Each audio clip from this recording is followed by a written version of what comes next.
Hello everyone, myself Vishwanath, welcome to MIT। आज इस class में हम बात करेंगे बिजनेस कंप्यूटर एप्लीकेशन का पहला क्लास, जिसमें हम अबाउट कंप्यूटर कंप्यूटर के बारे में सीखेंगे कि कंप्यूटर होता क्या है, किस तरीके से काम करते हैं, सुविधा असुविधा, ये हम यहाँ से स्टार्ट करेंगे। एक्चुअली पहले मैं बता दूं, ये बिजनेस कंप्यूटर एप्लीकेशन हमारा पहला चैप्टर, पहला मॉड्यूल है। एक्चुअली इस मॉड्यूल में पहला टॉपिक आपका आता है फंडामेंटल ऑफ कंप्यूटर, यानी कंप्यूटर का बेसिक के बारे में बताना। उसके बाद हम सीखेंगे वर्ड, मैं आपको बता भी देता हूँ।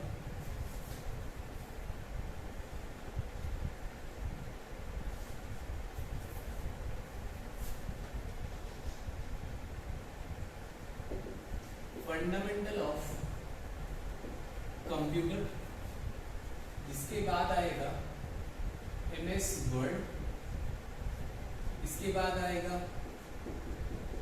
MS Excel, MS PowerPoint, internet. ये टॉपिक हम बात करेंगे हमारे बिजनेस कंप्यूटर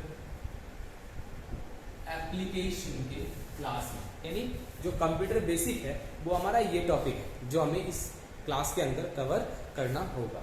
इसमें से सबसे पहला टॉपिक जो आता है वो आता है फंडामेंटल ऑफ कंप्यूटर, जो हम इस क्लास में डिस्कस करेंगे।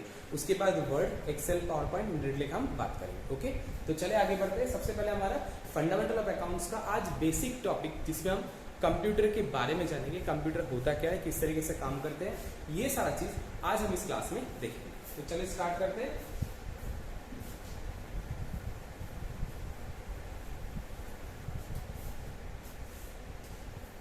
तो पहला question, what is computer? Computer क्या है? अगर आपको कोई पूछे व्हाट इज कंप्यूटर, आप क्या बोल देते हो?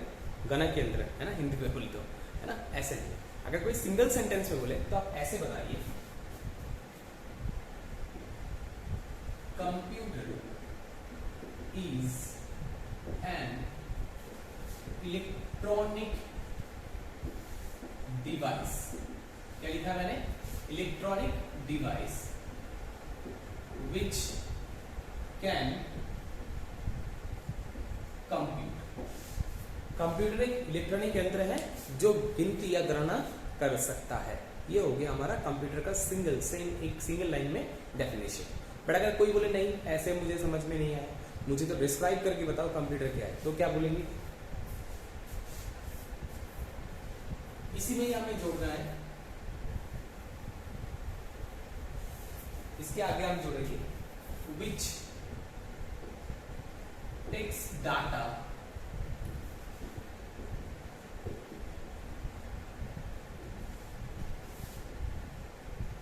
फ्रॉम अस, हमसे डाटा लेता है, and store them after storing, process them and give us information is known as computer। यानी क्या हुआ क्या?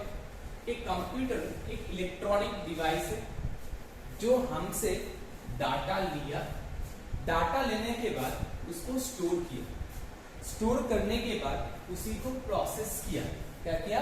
प्रोसेस करके हमें क्या दिया? इंफॉर्मेशन। क्या दिया? इंफॉर्मेशन। जो ये काम करता है उसी को हम क्या बोलते हैं? कंप्यूटर। यानी कंप्यूटर एक electronic device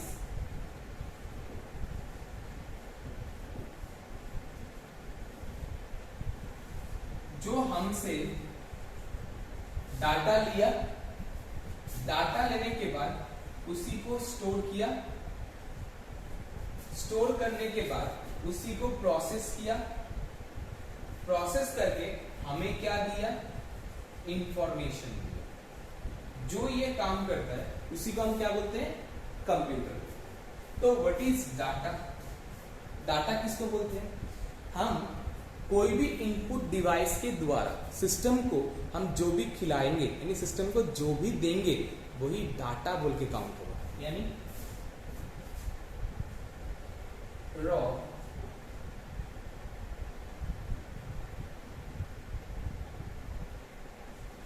fact and figures entered through an input device, कोई भी इनपुट डिवाइस के द्वारा जो raw facts and figure enter किया जाता है। फैक्ट्स एंड फिगर मतलब ए से लेकर जेड, 0 से लेकर 9, कुछ भी आप जो कंप्यूटर को दे रहे हैं वही आपके लिए क्या है, डाटा। वही डाटा को लेके ये सबसे पहले क्या करेगा, स्टोर करेगा। स्टोर करने के बाद उसी को हमारे जरूरत के हिसाब से प्रोसेस करेगा। हमारी जरूरत मतलब हम जैसे उसको बोलेंगे, जैसे हमने बोले, हमने पहले तो एक काम करे कि 12वीं का स्टूडेंट का नाम और 12th का परसेंटेज, यानी 12वीं का स्टूडेंट जो यहाँ पर बैठे हैं उनका नाम और 12th का परसेंटेज दोनों चीज मैंने लिखा। लिखने के बाद मैंने कंप्यूटर को बोला इसमें से जो स्टूडेंट 60% से ऊपर है उनको छाट के बाहर निकालो।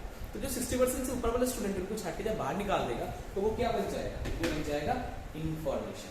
तो वो प्रोसेस करेगा, प्रोसेस करके हमें छाट के वो डाटा दिखाएगा जो 60% से ऊपर था। तो वो क्या हो गया हमारे लिए, वो हो गया इंफॉर्मेशन। तो व्हाट इज इंफॉर्मेशन, बोलते हैं processed data. Processed data is known as information. Processed किया हुआ डाटा को ही हम क्या बोलते हैं, इंफॉर्मेशन बोलते हैं। यानी हम कंप्यूटर को ए से लेकर जेड, 0 से लेकर 9 कुछ भी दिया, वो हमारा डाटा हो गया, उसको उसने स्टोर किया। स्टोर करने के बाद हमारे जरूरत के हिसाब से उसको प्रोसेस किया। प्रोसेस करके जो हमें वापस दिया वही हमारे लिए क्या होता है, इंफॉर्मेशन। क्या होता है, इंफॉर्मेशन। जो ये काम कर रहे हैं उसी इलेक्ट्रॉनिक डिवाइस को हम क्या बोलते हैं, हम बोलते हैं कंप्यूटर। क्या बोलते हैं, कंप्यूटर। उस इलेक्ट्रॉनिक डिवाइस को हम कंप्यूटर बोलते हैं। तो ये था हमारा व्हाट इज कंप्यूटर। कंप्यूटर है क्या, उसके बारे में पूरा डेफिनेशन आपको देखने को मिल गया। मैं एक बार दोबारा बोल देता हूँ। कंप्यूटर एक इलेक्ट्रॉनिक डिवाइस है जो हमसे डाटा लेता है, उसी को स्टोर करता है, स्टोर करने के बाद उसी को हमें प्रोसेस करता है एंड प्रोसेस करके हमें वापस करता है इंफॉर्मेशन। उसी को हम क्या बोलते हैं, कंप्यूटर बोलते हैं। वही चीज आपको यहाँ पर ग्राफिकली दिखाया गया है। अब हम बात करते हैं हम कंप्यूटर यूज क्यों करें। भगवान ने अच्छा खासा हाथ पैर दे रखा है, तो हम कंप्यूटर यूज क्यों करेंगे, कंप्यूटर का बेनिफिट्स क्या है, हम आपको बताते हैं। एक्सपीरियंस करें।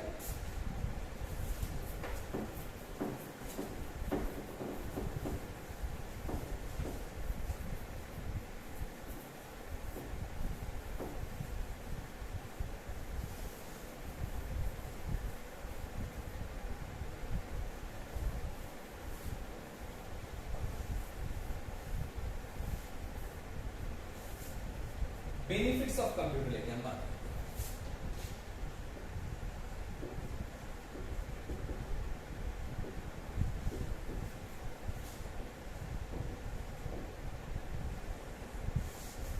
बेनिफिट्स ऑफ कंप्यूटर, कंप्यूटर का सुविधा लेके हम बात करते हैं। नॉर्मली हम ह्यूमन बींग्स अच्छे तरीके से अपना काम कर सकते हैं। हाँ, कुछ जगह पर गलती करते हैं, वो अलग कहानी है। तो हम कंप्यूटर का यूज क्यों करेंगे वही हम बताने जा रहे हैं। सबसे पहला कारण इसका स्पीड। कंप्यूटर जिस ट्रिमेंडस स्पीड में काम कर सकता है, क्या सभी लोग उस स्पीड में काम कर सकते हैं, नहीं कर सकता। इसीलिए कंप्यूटर का मेनली यूज होता है, पहली बात। दूसरी, इसका स्टोरेज।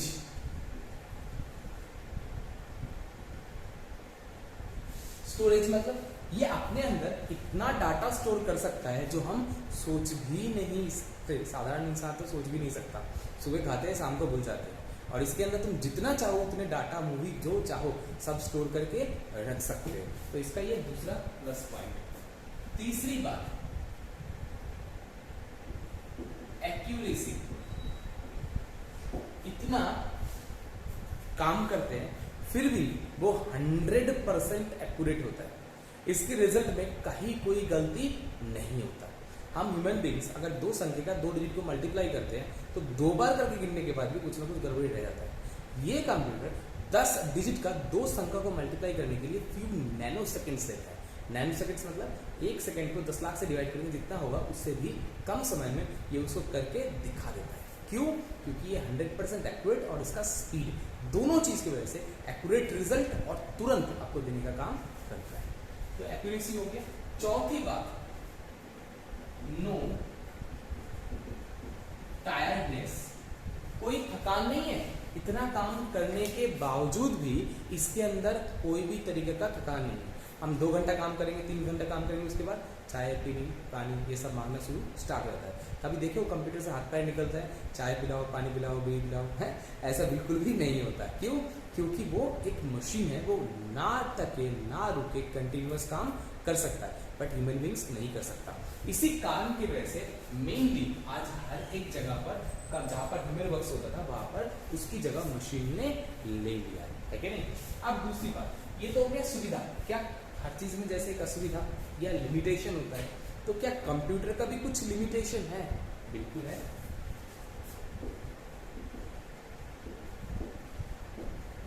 लिमिटेशन दायरा, ऐसा आप बोलते हो ना लिमिट में रहो, तो क्या कंप्यूटर का भी कुछ लिमिट है? बिल्कुल कंप्यूटर का भी लिमिट है। क्या लिमिट है? कि ये खुद कोई काम सोच के कर नहीं सकता, मतलब खुद सोच नहीं सकता। जो तुमने बोले हो, जो तुमने करवाना चाहते हो, जो कमांड आपने दे दिए, उसी काम को ये कर सकता है और उस काम को करते टाइम ये सोचेगा भी नहीं वो उसके लिए सही है या गलत है। बट ह्यूमन बीइंग्स उस चीज को सोच सकता है। ये इसका सबसे बड़ा लिमिटेशन, ड्रॉबैक है। इसीलिए इंसान का अंदर इमोशन होता है, इंसान के अंदर सोचने का क्षमता होता है। तो कौन सी जगह पर क्या डिसीजन सही है, क्या लेना चाहिए, क्या करना नहीं चाहिए, ये इंसान सोच सकता है, बट कंप्यूटर ये चीज सोच नहीं सकता। नो इंटेलिजेंस, कोई बुद्धिमत्ता नहीं है, सोचने का क्षमता नहीं है। ये कंप्यूटर का लिमिटेशन है। ओके, हो जाएगा। किसी को कोई प्रॉब्लम? देख लो आप लोग, लिख लिए सबने? अब इसको इरेज करें। चलो अब हम नेक्स्ट में जाते हैं।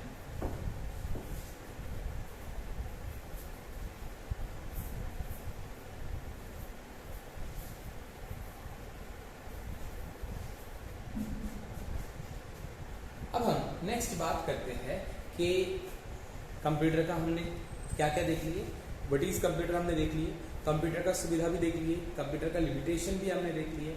अब हम बात करने जा रहे हैं क्या लेकर, हिस्ट्री ऑफ कंप्यूटर, कंप्यूटर का इतिहास लेके बात करने जा रहे हैं।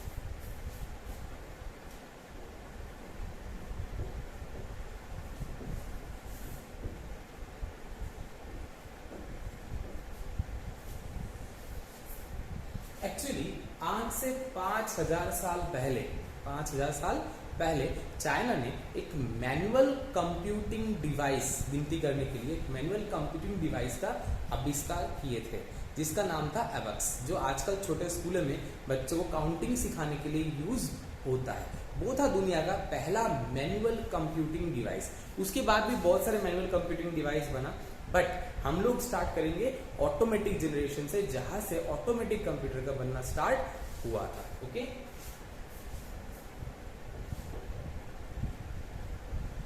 5000 years ago, China invented a manual computing device known as apex, जो देखने में ऐसे लकड़ी का फ्रेम होता है। इस लकड़ी के फ्रेम में ऐसे तार लगा होता है, जिसके अंदर मल्टीपल कलर की बॉल होता है, जिससे बच्चा छोटे स्कूल में गिनती, गणना करना यानी काउंटिंग करना सीखता है। ये था दुनिया का पहला मैनुअल कंप्यूटिंग डिवाइस यानी एबेकस या एबक्स।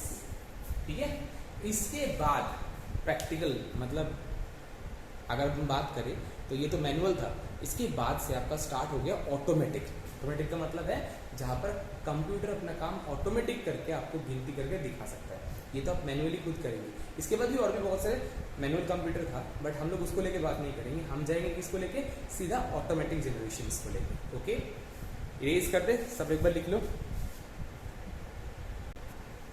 ओके, तो ये आप लोगों ने लिख लिए होंगे, मैं इसको इरेज कर देता हूँ। अब हम इसके आगे बढ़ते हैं।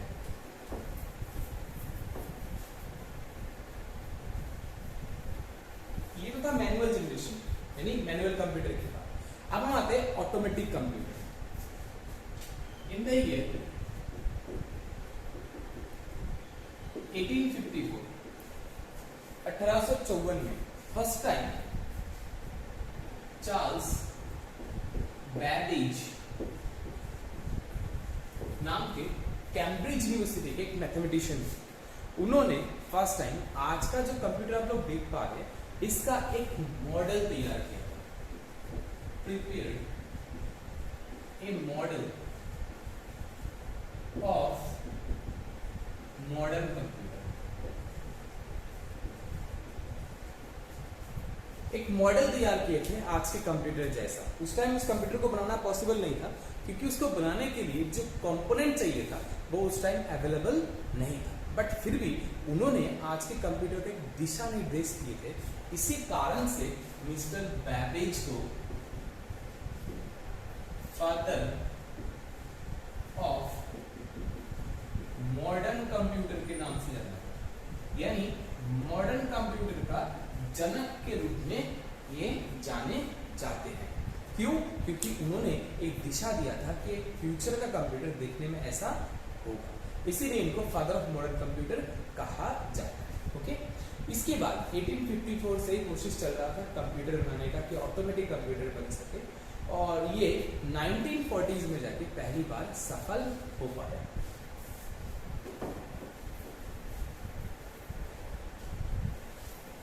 यानी 1940 में पहली बार लोगों ने ऑटोमेटिक कंप्यूटर किसको कहते हैं वो देखा। ये 1940 से लेके आज का जो समयकाल 2020, ये समयकाल को विशेषता के ऊपर बेस करके कुछ कालखंडों में डिवाइड किया गया है। जैसे इंसान के लिए था ना, पहले गुफा में रहते थे, फिर लोहे का, फिर तांबे का, फिर ब्रोंज का, फिर आज का ये आधुनिक यानी मॉडर्न एज आया है ना, जिसमें हर एक चीज का एक विशेषता के ऊपर बेस किया। हर एक पार्ट को हम एक एक जनरेशन या एज बोलते हैं।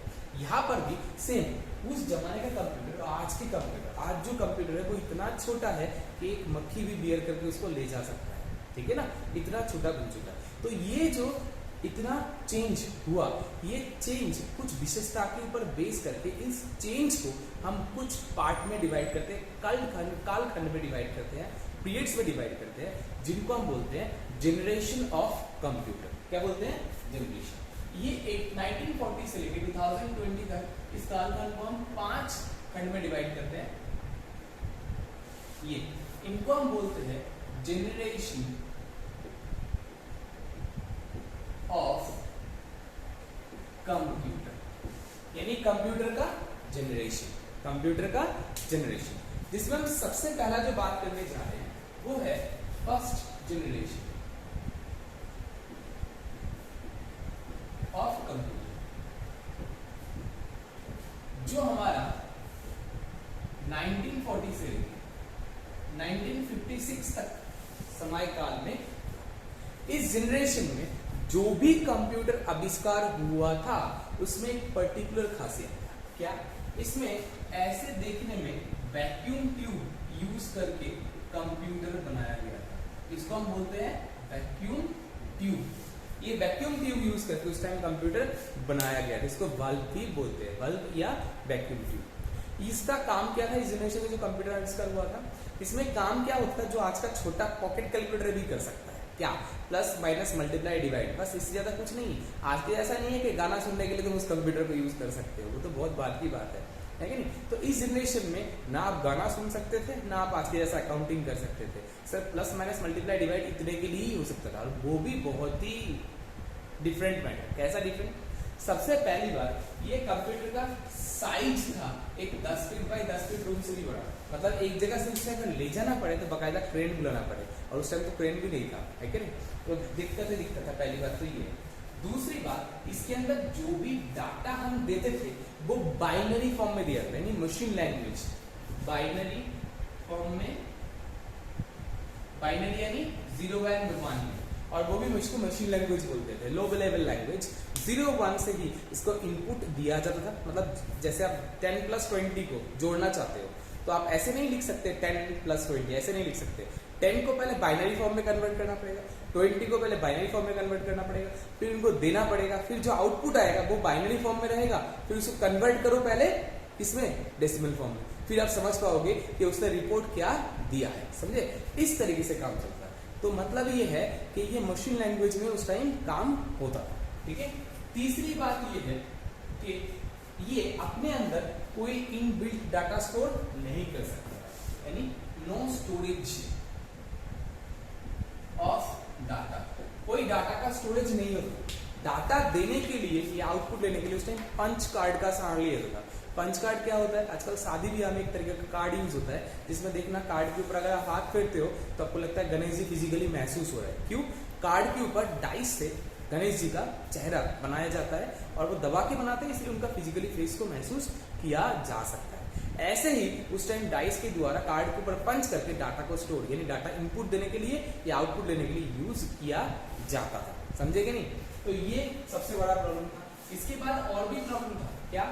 एक तो ये बहुत ज्यादा इलेक्ट्रिसिटी कंज्यूम करता था। उस टाइम वैसे बनता ही कम था, है ना, बनता भी कम था, और जितना बनता था मतलब एक दिन कंप्यूटर, एक दिन नहीं 10 मिनट चलाने के लिए 2 दिन पहले से आपको बैटरी को चार्ज करना पड़ता था। इसीलिए इलेक्ट्रिसिटी कंजम्पशन इसका बहुत ज्यादा था, इस कारण से ज्यादा देर चलाया नहीं जा सकता। Electricity consumption. और पांचवी बात ये है कि ये बहुत ज्यादा गर्म भी होता था। बहुत ज्यादा गर्म होने के वजह से इसमें आग लगने का खतरा रहता था, इसलिए ये ज्यादा देर चलाया भी नहीं जाता था। 5 मिनट चलाओ और बंद कर दो तुरंत, है ना। और सबसे बड़ी बात, रिपेयरिंग एंड मेंटेनेंस। उस टाइम आज के जैसा तो था नहीं कि ये चीज खराब हो गया चलो मार्केट में मिल जाएगा, मार्केट से जाओ और तुरंत लेके आप लगा दो, आपका कंप्यूटर रेडी तैयार हो गया। ऐसे पहले नहीं था। जो चीज खराब है पहले तो उसको फॉल्ट ढूंढने में ही आपको 2 दिन लगता था। जब फॉल्ट ढूंढा गया उसके बाद उसको बनाया जाता था, तैयार किया जाता था, फिर उसको लगाया जाता था, फिर चेक करना पड़ता था कि अब सही चल रहा है या नहीं चल रहा है। अगर चल गया तो अच्छी बात है, नहीं चला फिर ढूंढना पड़ता है कोई दूसरा गलती तो नहीं है। यानी रिपेयरिंग मेंटेनेंस में बहुत ज्यादा समय उस टाइम खराब होता था।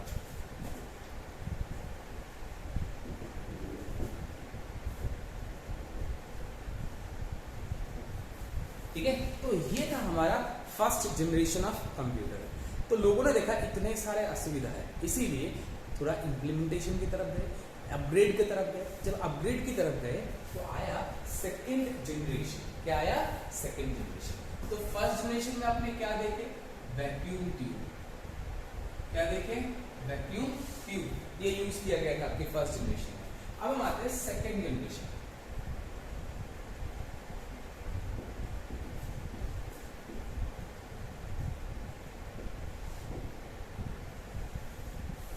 सेकेंड जनरेशन ऑफ कंप्यूटर जो हमारा 1956 से लेके 1963 तक के समय काल में था। कब से कब तक मैंने बोला? 1956 से लेके 1963 तक की समय काल को हम सेकेंड जनरेशन ऑफ कंप्यूटर बोलते थे। इस जनरेशन में खासियत ये है, ऐसे देखने वाला 3 टांग वाला ट्रांजिस्टर यूज किया गया। क्या यूज किया गया? रेडियो को भी बोलते ना ट्रांजिस्टर, तो वो ट्रांजिस्टर यूज करके इस जनरेशन में कंप्यूटर में यूज किया गया। इस जनरेशन कंप्यूटर की खासियत ही यही है कि इसमें ट्रांजिस्टर का यूज हुआ था। एक्चुअली ट्रांजिस्टर जो आविष्कार हुआ था वो आपका फर्स्ट जनरेशन के दौरान ही आविष्कार हो चुका था। ट्रांजिस्टर 3 साइंटिस्ट यानी 3 जने मिलकर तैयार किए थे, और ये फर्स्ट टाइम 23 दिसंबर 1947 में, यानी 23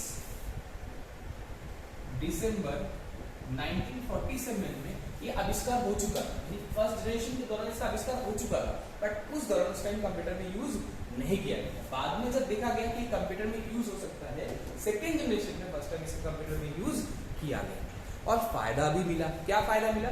सबसे बड़ी बात इसका साइज, कंप्यूटर का साइज छोटा हो गया। ठीक है। दूसरी बात, इलेक्ट्रिसिटी कंजम्पशन कम हो गया, ये खराब भी कम होता था। चौथी बात, in built data storage start हो गया, मतलब ये बहुत कम मात्रा में अपने अंदर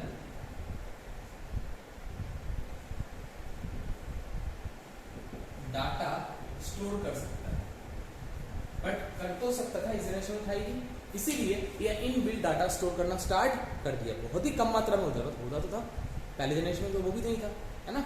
इसीलिए यहाँ पर से डाटा स्टोरेज स्टार्ट हो गया। और इस जनरेशन में ही high level machine language use हुआ। हाई लेवल यानी असेंबली लैंग्वेज का यूज किया गया। असेंबली लैंग्वेज यानी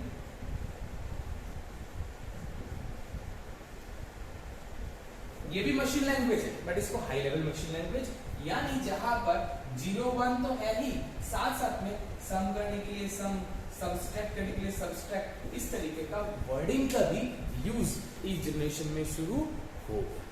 ठीक है, तो ये था हमारा second generation of computer. Second generation में आपने क्या देखे कि मशीन लैंग्वेज 0 1 की जगह असेंबली लैंग्वेज का यूज होना स्टार्ट हो गया, और इस जनरेशन में ट्रांजिस्टर यूज शुरू हुआ। ओके, नेक्स्ट हटाते हैं इसको, अब आते हैं third generation.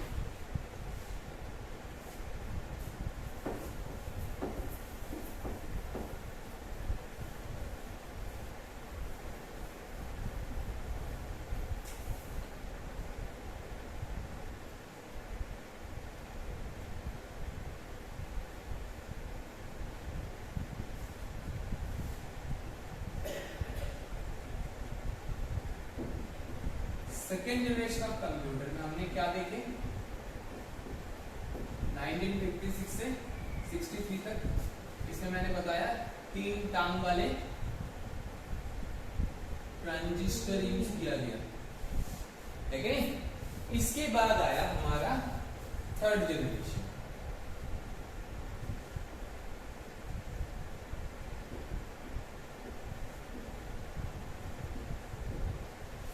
Third generation of computer जो हमारा था, जो समयकाल है, वो है हमारा 1964 से लेके 1971 तक की समयकाल, यानी 64 से लेके 71 तक जो भी कंप्यूटर आविष्कार हुआ, उसमें खासियत ये था, उसमें ऐसे देखने में आईसी चिप यूज किया। आईसी यानी इंटीग्रेटेड सर्किट। एक अकेला आईसी 5000 ट्रांजिस्टर का अकेला ही संभाल लिया तो क्या होगा, कंप्यूटर का साइज छोटा हो जाएगा, डाटा स्टोरेज कैपेसिटी और बढ़ जाएगा, काम करने का एफिशिएंसी और बढ़ जाएगा, खराब भी कम होता था।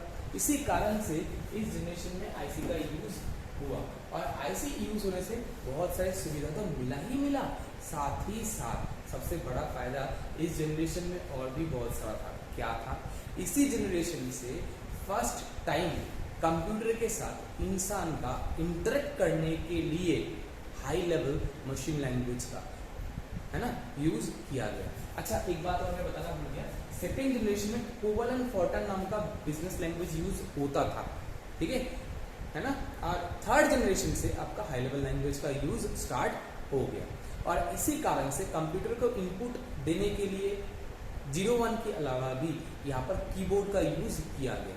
किसका, कीबोर्ड। और इसी जनरेशन से ही कीबोर्ड के साथ साथ मॉनिटर का भी यूज किया गया था। मॉनिटर आज के जैसा कलर्ड नहीं है या अच्छा पिक्चर देखने वाला मॉनिटर नहीं था, सिर्फ नंबर देखने वाला मॉनिटर ही यूज होता था उस जनरेशन में, समझे। और उस जनरेशन में फायदा ये था, इंसान के साथ मशीन का इंटरेक्ट करने के लिए ऑपरेटिंग सिस्टम का भी यूज किया गया था। तो इस जनरेशन में बहुत सारा खासियत है, बहुत सारा सुविधा इस जनरेशन मिला। एक तो ऑपरेटिंग सिस्टम मिला जो मशीन के साथ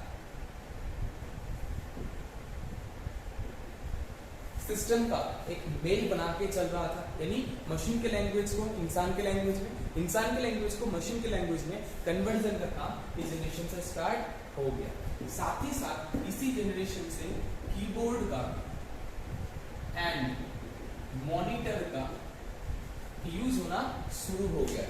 इससे पहले देखने के लिए आपको प्रिंटर यूज करना पड़ता है, हमारा प्रिंटर, यहाँ से आपका मॉनिटर का यूज होना स्टार्ट हो गया। ठीक है, समझ में आ गया आप लोगों को, शायद इसमें कोई दिक्कत आप लोगों को नहीं है। इसके अलावा सबसे पहली बात और एक बात मैं आपको बता दूं, इसी जनरेशन से IBM या मैक, एप्पल नाम सुने आपने, तो IBM और मैक ने इसी जनरेशन से बिजनेस कंप्यूटर बनाना स्टार्ट कर दिया था।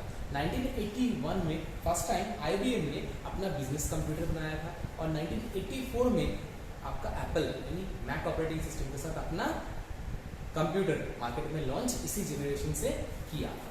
ठीक है, यानी 1981 तो IBM ने किया था और 1984 एप्पल ने मैक पीसी लॉन्च किया था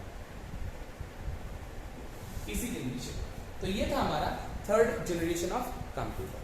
थर्ड के बाद ऑब्वियसली कौन सा आएगा हमारा फोर्थ जनरेशन। तो अब हम बात करते हैं फोर्थ जनरेशन में।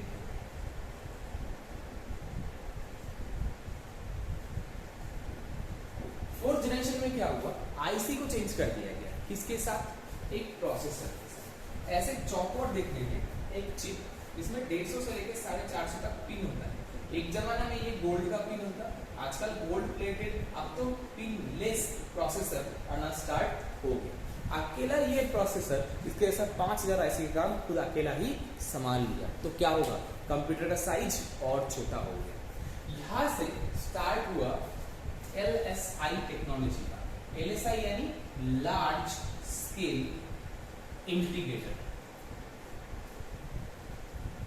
और इसी जनरेशन में सबसे पहली बार गाई बेस्ड ऑपरेटिंग सिस्टम का यूज हुआ। गाई यानी ग्राफिक यूजर इंटरफेस। गाई बेस्ड ऑपरेटिंग सिस्टम यहां पर था, ऑपरेटिंग सिस्टम तो था बट वो साई बेस्ड था, CUI यानी कैरेक्टर यूजर इंटरफेस। जो भी आपको काम करना पड़ेगा लिख के देना पड़ेगा। बट इस जनरेशन से गाई यानी ग्राफिक यूजर इंटरफेस का यूज हुआ।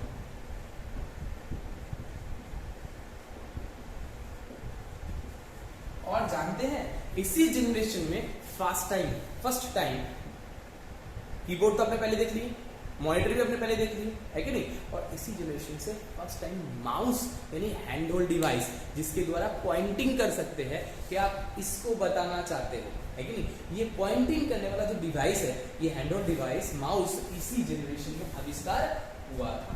तो माउस इसी जनरेशन का देन है। कौन सी generation, fourth generation. Okay, fourth generation of computer actually 1971 से यानी 1972 से स्टार्ट हुआ था। कोई बोलता है 2000 में खत्म होता है, कोई बोलता है 2010 में, जो देख लेना जिस बुक में जिस हिसाब से। ओके, दोनों ही सही है। कोई इसको जॉइंटेज बोल के मानते हैं और कोई बोलते हैं नहीं हम तो एग्जैक्ट इससे ही मानेंगे जहाँ जिस दिन कोई नया आविष्कार हुआ है तो वो उस हिसाब से इसमें कंफ्लिक्शन चलते रहता है। अब नेक्स्ट जो हम बात करेंगे वो है हमारा फिफ्थ जनरेशन। क्या बात करेंगे, fifth generation. Fifth generation of computer यानी करंट जो जनरेशन है वो हमारा फिफ्थ जनरेशन ऑफ कंप्यूटर। अगर हम बोलते हैं 2010 में खत्म है तो 2010 से स्टार्ट हुआ फिफ्थ जनरेशन ऑफ कंप्यूटर। इस जनरेशन में कंप्यूटर में सबसे बड़ा खासियत है ये जो टेक्नोलॉजी यूज करते हैं वो है VLSI यानी वेरी लार्ज स्केल इंटीग्रेटर।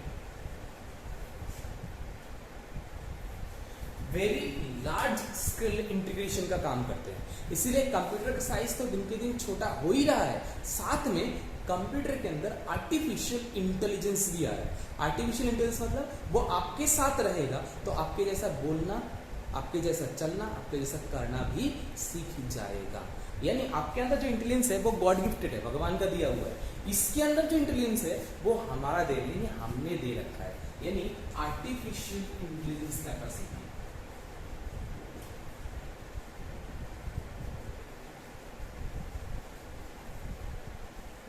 और आर्टिफिशियल इंटेलिजेंस का एग्जांपल तो आप लोग एट प्रेजेंट कंप्यूटर में तो छोड़ो, लैपटॉप छोड़ो, आपके मोबाइल में भी यूज कर रहे हो। कैसे, जब आजकल आप मोबाइल में मैसेज टाइप करते हो या कोई चीज सर्च करते हो, क्या आज लिख के सर्च करते हो, आप बोलते हो और वो ऑटोमेटिक टाइप करता है। तो वॉइस रिकॉग्निशन सर्विस VRS जो आप देख रहे हैं वो भी एक आर्टिफिशियल इंटेलिजेंस का उदाहरण है।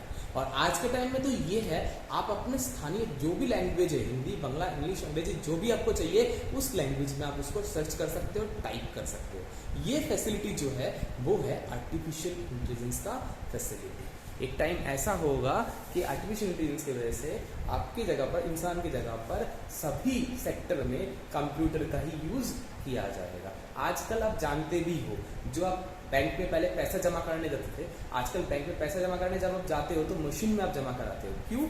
Artificial intelligence. वो आपका कंप्यूटर चिप्स के द्वारा वो अपना चेक कर लेते हैं आप कौन सी करेंसी नोट कितना जमा कर रहे हो, वो ओरिजिनल है या फेक है, वो भी वो काउंट करके बता देता है और जमा करते तुरंत आपके खाते में जमा कर देता है। यही है आज का आर्टिफिशियल इंटेलिजेंस एंड नेटवर्क। दोनों चीज़ को जोड़ने के बाद आज जो कंप्यूटर हो रहा है वो बहुत ही इंटेलिजेंट है, समझे? तो ये था हमारा आज का क्लास। अगर आप लोगों को कोई डाउट है तो हमारे डाउट सेशन में आप इसको क्लियर कर सकते हैं। ओके, थैंक यू, जय हिंद। आज के लिए इतना ही।